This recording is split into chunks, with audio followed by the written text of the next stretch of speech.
Welcome to Tenor Tech, where I solve the problems you didn't even know you had. You'll start with essentials and the first actions.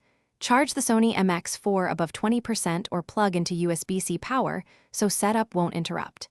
Insert SIM or micro SD now and close the tray to ensure network and storage are ready. Once done, press and hold the power button for 2 to 3 seconds. Watch for the boot animation.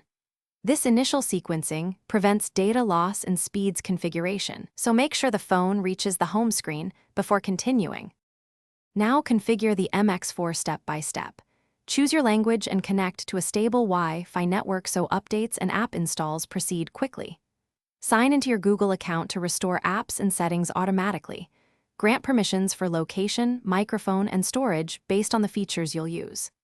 Next, customize display brightness, gestures, and set security. Pick a PIN or enroll a fingerprint to protect data. These choices affect performance and privacy, so finish by installing your essential apps from the Play Store and enable auto update so apps stay current without manual effort. Set up backups to Google Drive and confirm that contacts, photos, and settings sync completely. This ensures you can restore if needed.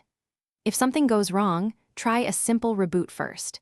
If issues persist, clear the app cache or, as a last resort, perform a factory reset after backing up. This troubleshooting order saves time and preserves your data whenever possible. Thanks for watching. Subscribe to keep your life in tune.